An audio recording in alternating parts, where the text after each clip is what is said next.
All right. So good morning and welcome to episode 10, as Ethan mentioned, of The Extraordinary Wildlife in Your Backyard, A Spittlebug's Life. I I said I keep doing this until somebody told me to stop, and nobody's told me to stop yet. So I'm just learning so much from hanging out with you all once a week, and I just want to show my deep appreciation for letting me hang out with you every Friday morning for the past 10 weeks. I feel like there should be a term for a 10-week period that we have, decade for years, but there's nothing for 10 weeks, I don't think. We just kind of call it 10 weeks. Um, but anyway, happy 10 weeks. It's been really fun for me hanging out with you guys. Um, I had a good time visiting the Urban Ecology Center in my backyard website this week and reading a really fun blog by educator Jose Basaldua uh, about how he appreciates how colors and patterns in nature interact. It's kind of on a grander scale. You look at something and then you just look at how the background interacts with your focus. He's a photographer. And in this blog, he talks about looking at a flower. And this flower, this particular picture that he took, led him to sketch. And he started to sketch the predominant patterns that he saw in the flower. And then that sketch led him to kind of this final sketch of an octopus. So it's like from flower to octopus, like those word exercises where you turn one word into another by changing one letter at a time. It's a great blog and another example of a way to appreciate nature on a deeper level, worth the read, and available in both English and Spanish. Also, a happy Black Hikers Week. As with Black Birders Week a few weeks ago, if you type the hashtag Black Hikers Week into your search engine, you'll come across some great stories, videos, and visuals as we continue to work towards a more equitable appreciation of the outdoors. Today is day 5 with the hashtag Hiking While Black, and at 6 p.m. today, Central, various Black outdoor organizations and influencers are going to collaborate for a virtual town hall live stream. All right, the mighty Spittlebug. At first glance, this is what you see. This is how you find them. Some over time, people have called this cuckoo spit and frog spit and snake spit. And for some, this is all you ever see. It's fairly common sight this time of year, particularly. You can find it on lower grasses, herbaceous flowering plants. I have native plants in my front yard. I'll see these bubbles in there. If you walk through the park, through parks, you'll see them there. I've heard they like strawberries. I don't have strawberries, so but they don't, just as a teaser, they don't really harm the plants. So what is a spittlebug? The first thing I do when I see it is I kind of push back the layers of spit to find out what's underneath. And I feel guilty doing this sometimes as an educator, but it really is a great way to capture the attention of whoever you're with. So underneath the bubbles, you have this. This is a spittlebug. But more importantly, it's a spittlebug nymph in early stage of development between hatching from an egg and morphing into the adult spittlebug, which sometimes looks like this. There are actually many different species of spittlebug, and this is just one form. But I'm not sure if I have ever noticed an adult spittlebug, and if I have, I certainly didn't associate it with the spittlebug form that I'm used to, and you'll see why. So starting per usual at the base of the Great Tree of Life, and also per usual, the spittlebug takes us out into the animal kingdom branch. And just like last week with the roly-poly, we venture out into the arthropod phylum with their exoskeletons and jointed body segments. Arthropods are broken into, again, the extinct trilobites, the chelicerates, which include spiders, mites, and scorpions, the myriapods, which include millipedes and centipedes, the crustaceans, where we went last week with the roly-poly, and then this week our spittlebug takes us into the hexapod grouping, which is the insects, or 6-seat hexapod,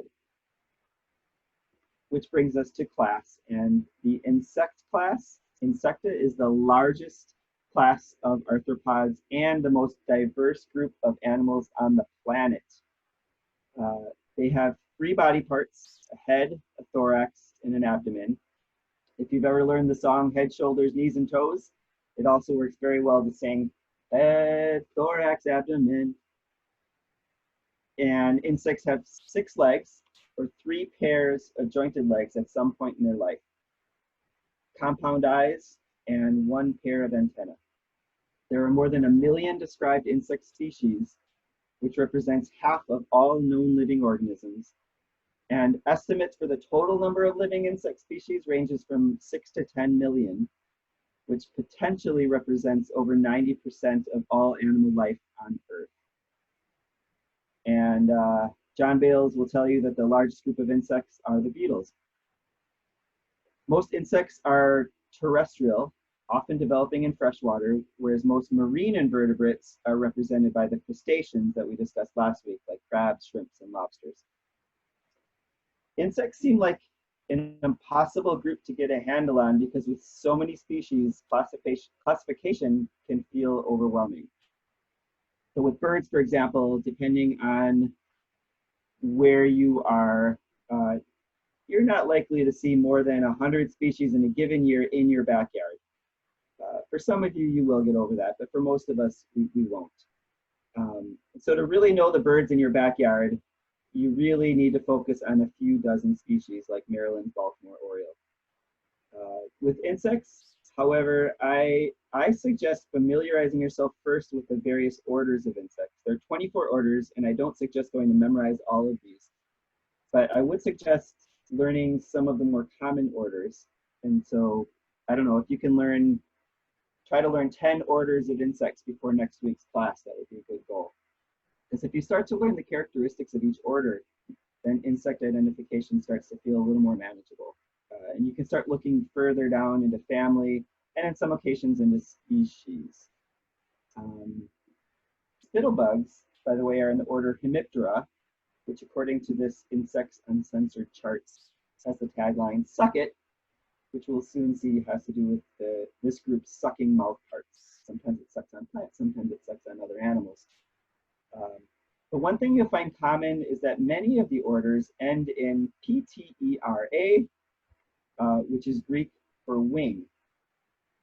So for example, pterodactyl means winged finger.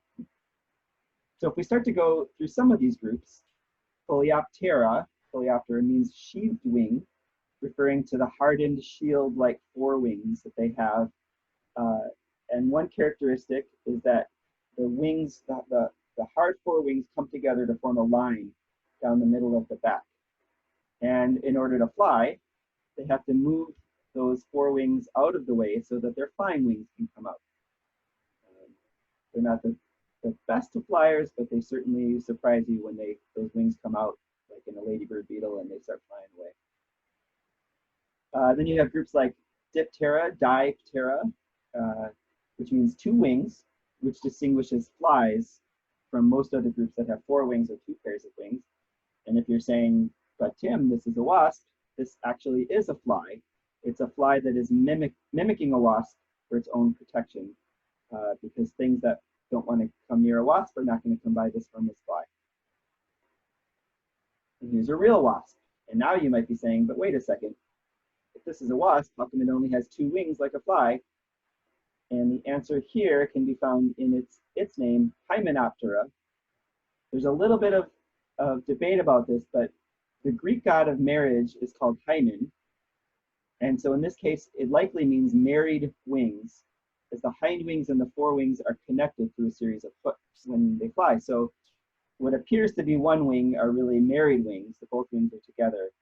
And if you look really closely, in this case, in this wasp, the hind wings are much smaller and appear to be part of the main forewings, but if you look closely, particularly on that left wing, you can kind of see where the 2 separate. But that's the HymenoPTERA, so that's the bees and the ants. Wasps. OrthoPTERA means straight wing, and look at the straight wings on this cricket that is flying away from us in this incredible photo. LepidoPTERA means scaly wing, LepidoPTERA, and if you look at a close-up, you can see why it's called scaly wing. The scales are actually modified flattened hairs on the wings. I'll send out a link or 2 of some of the resources in an email if you want to start to learn the basic orders of insects. I also just have a small snippet here in this video. Wait a second. It tends to take a little while to load for some reason. Of course, my internet has been a little bit slow also, so that could be part of what's going on here. Okay. And I'm actually, because this is going so slow, there we go. Okay, so I'm not gonna watch this whole thing. It's a 4-minute video. I will send it to you, but I will kind of move forward to the spot where today I'm going to provide a brief introduction to the orders of insects, which generates 2 important. Here are some of the most easily spotted ones to get you started. Odonata contains dragonflies and their daintier relatives, damselflies. Both are ferocious predators of insects, but harmless to humans.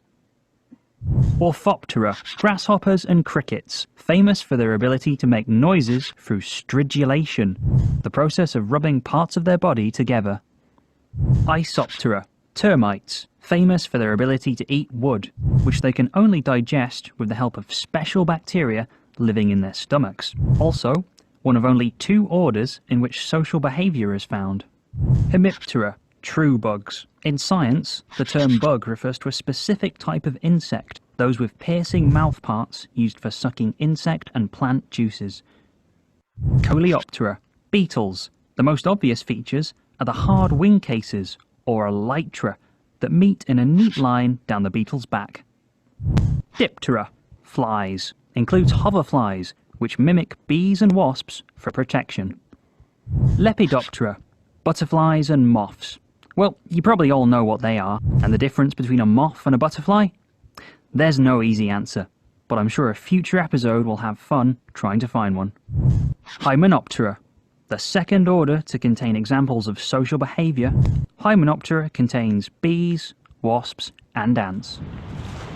That was a taster of the many insect orders out there. Well, I'm not sure what he's referring to when he talks about how hard it is to distinguish between moths and butterflies, but for me, it's fairly straightforward. All right. So again, so the Spittlebugs that we're focusing on this week are the hemipterans, the true bugs. And again, the term bug, colloquially, it often just means anything that's small and crawly, and it's used quite liberally, as we saw last week with the potato bugs that aren't even insects. But they're also the true bugs, the specific order of insects. And this includes some familiar bugs to us, like the cicadas, an aphid, seen here in an incredible shot where it's giving birth to live young. Plant hoppers, like this wax-tail hopper, which I discuss in my tropical ecology course as an excellent example of coevolution with plant defenses. Leaf hoppers, and shield bugs. The true bugs share the characteristic of having sucking, piercing mouthparts, usually to extract plant sap, but sometimes animals.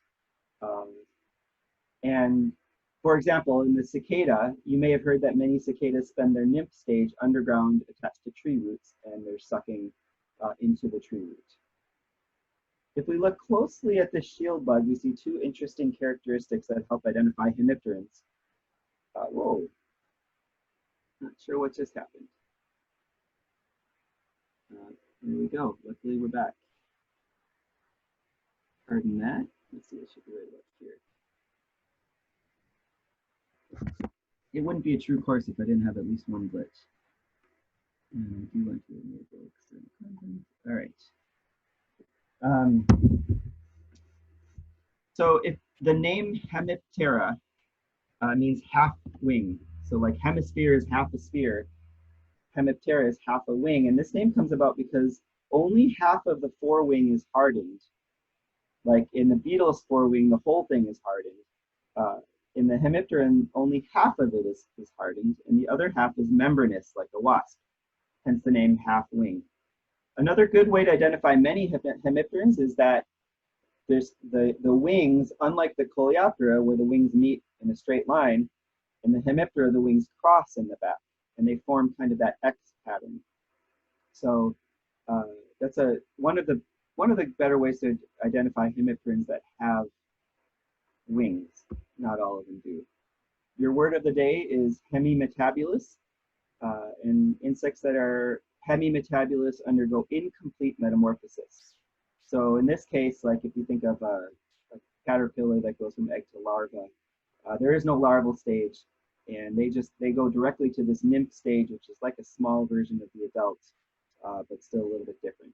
So they go from egg to various stages of nymph, and in the case of the spittlebug, these color representations are also fairly accurate, that they'll start off a lighter color, maybe green, and then move in various stages to browns or grays.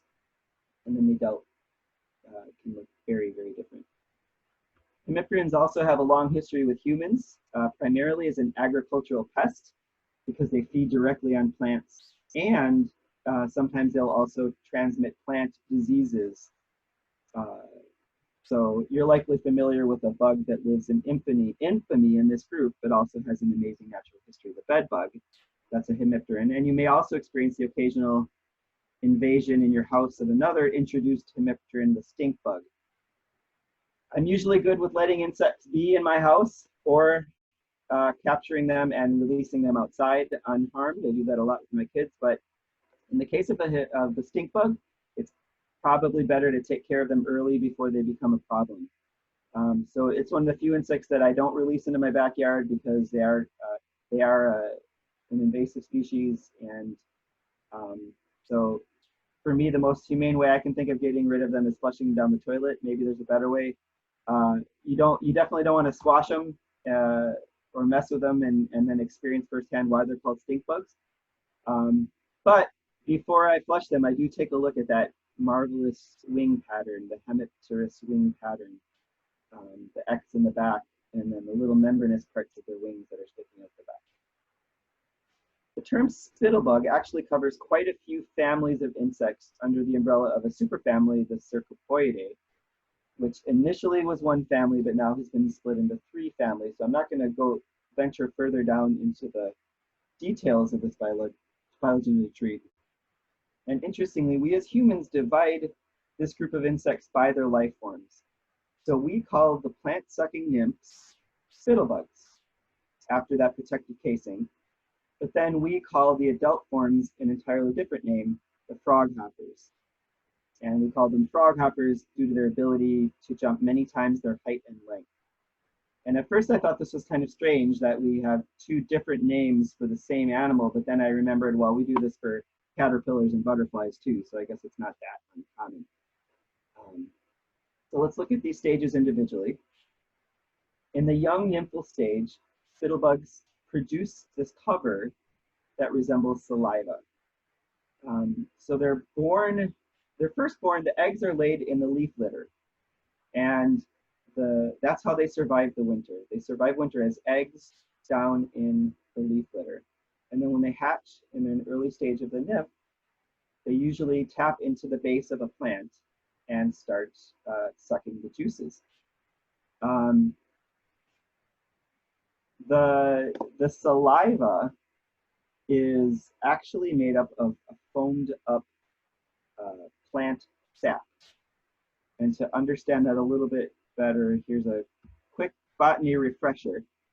So you've likely heard of phloem and xylem in plants. Phloem refers to the tissue that transports sugars and other materials that are produced in the leaves during photosynthesis, and they go to other parts of the plant where they're needed. And the root of phloem is the bark, so that they're kind of the outer vessels. And then xylem refers to tissue that transports water and other nutrients from the roots up to the stems and the leaves, and the rootwood of xylem is wood, so a little bit more inner. And most insects that suck nutrients from plants feed on the phloem because that's more nutrient rich.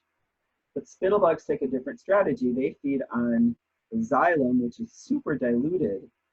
And normally an animal wouldn't be able to survive on such a low nutrient diet, but spittlebugs have evolved with 2 symbiotic bacteria in their guts that provide them with all the essential amino acids they need and allow them to specialize in this very, very narrow niche. So much of that excess water from the xylem is excreted as this foamy spittle. And this serves several purposes. First, it hides the nymph from predators and parasites and us. Second, it has an acrid taste. I haven't tried it, but it has an acrid taste that deters predators. And I'm not recommending you try it either, because I don't even know what happens if you eat this stuff, so better not, or find out.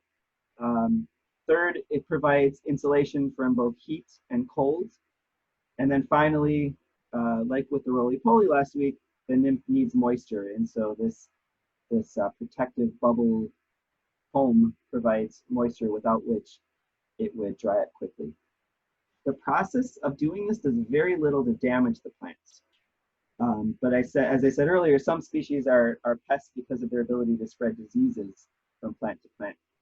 And this is still an air-breathing insect, as you'll see in a later video. This nymph could actually drown in this foamy mass. And so just like the botfly that inhabited my forehead 20 years ago, Spittlebugs can breathe through an opening in their rear end, which they'll occasionally bring to the surface for breaths. If it needs to lay low because of a predator, it can actually hunker down in there and create larger air bubbles out of the smaller ones to kind of provide a temporary breathing bubble, like an air bell. After the final nymph stages, the spittlebug wraps itself in a large cocoon-like bubble where it undergoes a final molt that produces an adult frog.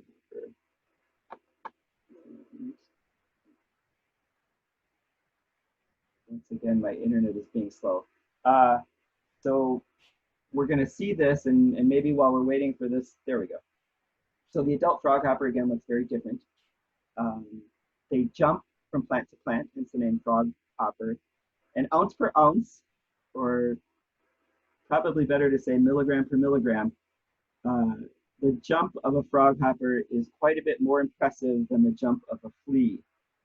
So maybe those flea circuses a while ago should have been froghopper circuses. This tiny bug can jump over 2 feet straight up, and it experiences a force of 400 Gs of acceleration. And for comparison, and John, you can correct me if I'm wrong, but a human experiences in a rocket launch 3 Gs, and in a really bad roller coaster, they can experience up to 6 Gs. And this little guy experiences 400 Gs. They can jump 100 times their own length horizontally. And they also have some other defenses, the kind of stink bug-like defenses. The adult froghopers can reflexively bleed, and their hemolymph is very acrid. And so when they're under attack, they can do that as a predator deterrent. And others have their wings fold up to what looks like a fake head in the rear of the insect, so that if something's trying to attack it, it's actually attacking the rear instead of the head, where it's less likely to mortally wound the insect. So I was looking for kind of a good video summary of a spittlebug's life, and I came across this excellent video from the New York Times, which preemptively stole my brain processes and called its video a spittlebug's life way before I thought of it. But this is extremely well done, and it's short, so let's watch this together. If you spend any time outdoors, you've seen something like this on plants. Maybe you thought, gross, and walked away. But if you're 8 years old or a scientist interested in how insects breathe, you might have looked inside and seen a spittlebug. That's the nymph or young form of an insect called a froghopper. It's a relative of aphids and cicadas. But why the spittle? One idea was that it served as protection. Another was that it somehow helped the nymphs breathe, like bubbles of air that diving bugs use. It wasn't hard for the researchers to find the bugs to bring back to the laboratory, or to watch how they make the foam. Here's how it works. A spittlebug sucks up watery sap from plants, and as it excretes urine, it forms the bubbles. The sap is not that nutritious, so the bug drinks a lot. Consequently, it excretes a lot of urine, about 150 to 280 times its body mass every day. That would be about 2,700 gallons for an average-sized human. The foam creates a kind of cocoon for the young insect to grow, as well as offering protection from birds, wasps, and spiders. It has kind of a bitter taste. But the question for scientists was, does the nymph breathe through those bubbles? No, not usually. The bug sticks the tip of its abdomen up out of the foam as a kind of snorkel. You can see it just breaking the surface.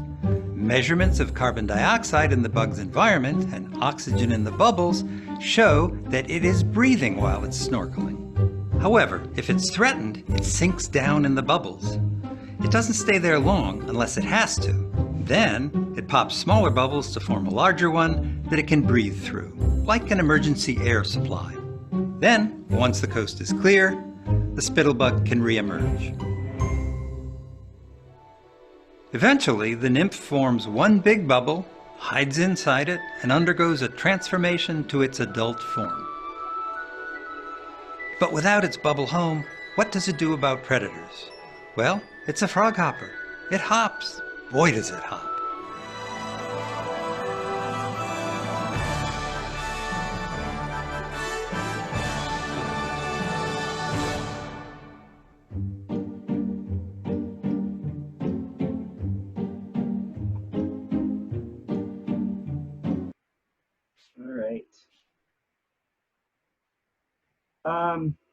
We have over 50 spittlebugs in Wisconsin, and the most common one, or the one you're likely to find in your yard or your local park, is the meadow spittlebug at the top of the screen, or the meadow frog hopper is at the bottom of the screen, depending on the stage they're in. The Latin name Philanus fumarius is loosely translated from Latin as foam lover. And like many of our common wildlife, this is a generalist that feeds on over 170 species of host plants.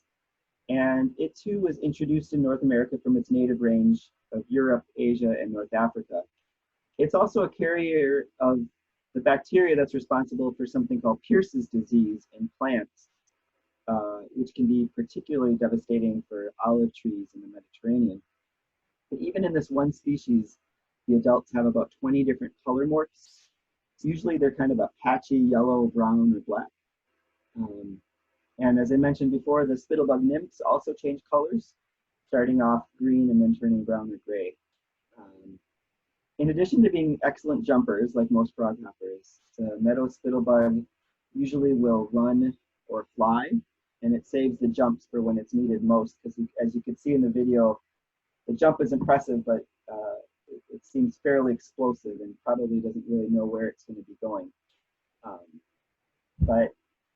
So then, as I mentioned, they survive the winter in an egg in the leaf litter, and then they hatch and then they start to suck on plants.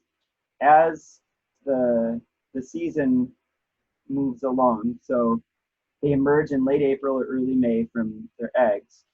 They start feeding at the base, and then they kind of move up the plant to where there's more tender leaves and flowers. And they're in this nymph stage for about a month or two, depending on where they live. And then they kind of make that big bubble that's like a caterpillar, like a cocoon. And in that bubble, they make that final metamorphosis, that final leap into the adult phase. And when they're as an adult, they'll fly away to a nearby meadow or grassy area and kind of spend the summer there. They'll mate. And then in about September, October, the females will return to spots where they'll lay their eggs, usually in leaf litter, sometimes at the base of plants. So one generation throughout the whole year, unlike butterflies that have several generations in a year.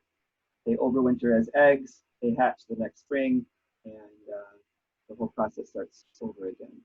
Become the next year's generation of spittlebugs and frog hoppers. So that's what I have for you today, and I encourage you to start looking down when you're on your walks. Put your binoculars down for a while. Stop looking up and looking for birds. Just start looking at some of the plants and look for that foamy ball. And then if you're interested, just kind of reach in there and see if you can move it away and find the little nymph of a spittlebug.